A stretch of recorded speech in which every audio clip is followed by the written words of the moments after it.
Late Thursday evening in Fulton County, Georgia, inmate P01135-809, formerly known as Donald J. Trump, I believe, surrendered himself to authorities, got a mugshot, made public comments, and hilarity ensued. But before we unpack all of that, if you haven't yet, please hit that like, subscribe, and the alert bell. Maybe check out my Patreon.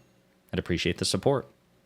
All right, folks, so this is in response to his fourth indictment, but inmate P01135-809 complied with an arrest warrant.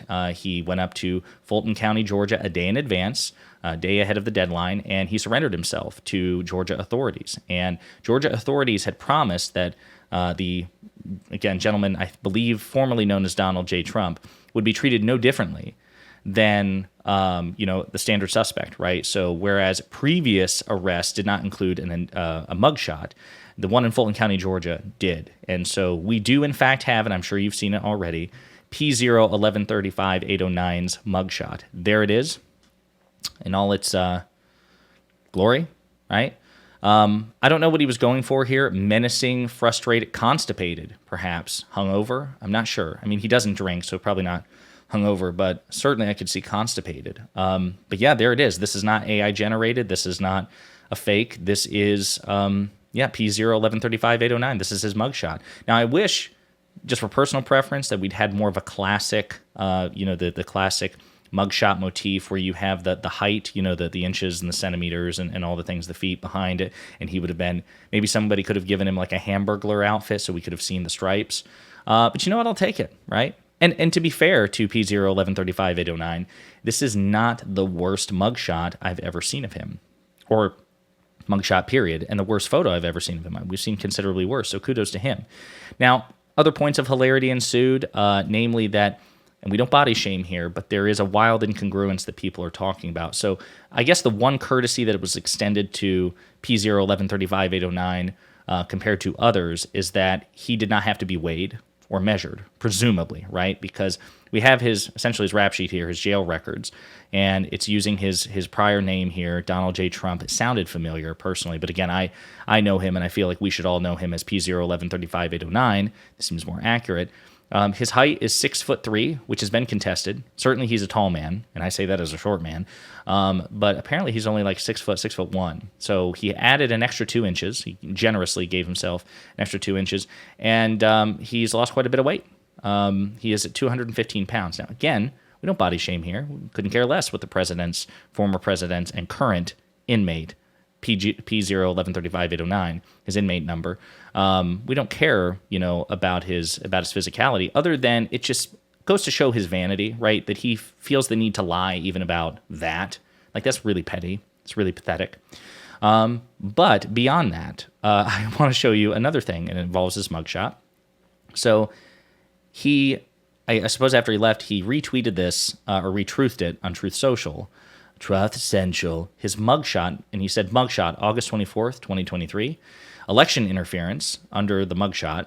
I assume he intended to convey that the mugshot and the arrest which preceded it constitute election interference. I think that's probably what he meant. But ironically, it's actually a good label for why he got the mugshot. He got the mugshot because he has been credibly accused of illegal election interference. So it's kind of a self-own. Then he has another cell phone, and an even funnier one right under it, which he's like, never surrender. Except that's what he did. He did surrender. By the very legal definition, he surrendered when he went up to Fulton County, Georgia, complied with the arrest warrant, which, by the way, he should have. That was a good thing that he did. It was a smart thing. It was the legal thing to do, was to comply with the arrest warrant. But he did surrender. Legally, formally, by definition. We actually have now photographic evidence of him doing so. So I think that's hilarious that we have a back-to-back self-own and a double dose of irony here, where he did interfere in an election. That's why he got the mugshot, and in fact, he did surrender. And then he has this website here. Again, it's donaldjtrump.com. I'm not even sure that's accurate anymore. It should probably be P01135-809.com. But then beyond that, P01135-809 decided to give public remarks, and I feel like we should listen to them now and unpack them together. So without further ado, this is the former president of the United States, the current Republican Party frontrunner, and the potentially future president of the United States, Mr. P01135-809. There he is.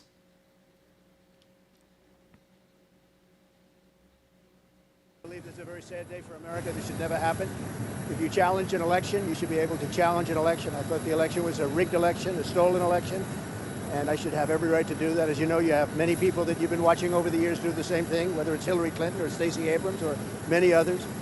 When you have that great freedom to challenge, you have to be able to, otherwise you're going to have very dishonest elections. What has taken place here is a travesty of justice. We did nothing wrong. I did nothing wrong, and everybody knows it. I've never had such support, and that goes with the other ones too. What they're doing is election interference. They're trying to interfere with an election. There's never been anything like it in our country before. This is their way of campaigning, and this is one instance, but you have three other instances. It's election interference. So I want to thank you for being here. We did nothing wrong at all, and we have every right, every single right, to challenge an election that we think is dishonest, that we think is very dishonest. So thank you all very much, and I'll see you very soon. Thank you very much. So there you go. That is from, again, the former president, P01135-809. And, of course, it was just an incoherent rant, where he's trying to cope with the fact that he's been credibly accused of crimes. Now, to be clear, again, he does have the legal right to legally challenge elections. He's within his full legal right to demand audits and recounts and to pursue legal challenges if he has a basis to do so, and he availed himself of all those options. What he does not have the right to do, and this is really important, and what, as far as we know, no other Republican candidate, certainly no Democratic candidate, as far as we know, has ever attempted to illegally try to challenge an election, to try to pressure a sitting vice president to just simply throw out votes that the sitting president or the challenger in question just didn't like, to try to manufacture a slate of alternate electors and scheme to get those involved, to try to solicit election officials to just find enough votes, one more vote. We just need one more vote. That's just, Brad, come on. We just need 11,780 votes. It's just one more than what I need. Come on. This could, this is illegal. This is a crime. And if you don't work with us, this could be a crime for you too, Brad. That sort of thing. That's what makes it different. So anyway, I'm sure we'll be following the story as it continues to unfold, because Fani Willis, the district attorney, is actually pushing for a very early trial date of, I think, October of this year, October 23rd, if I understand it correctly. So anyway, as usual, P01135-809 is entitled to the presumption of innocence, but he is not entitled to our sympathy because, of course, he doesn't deserve any, and it's hilarious to see what's happening now.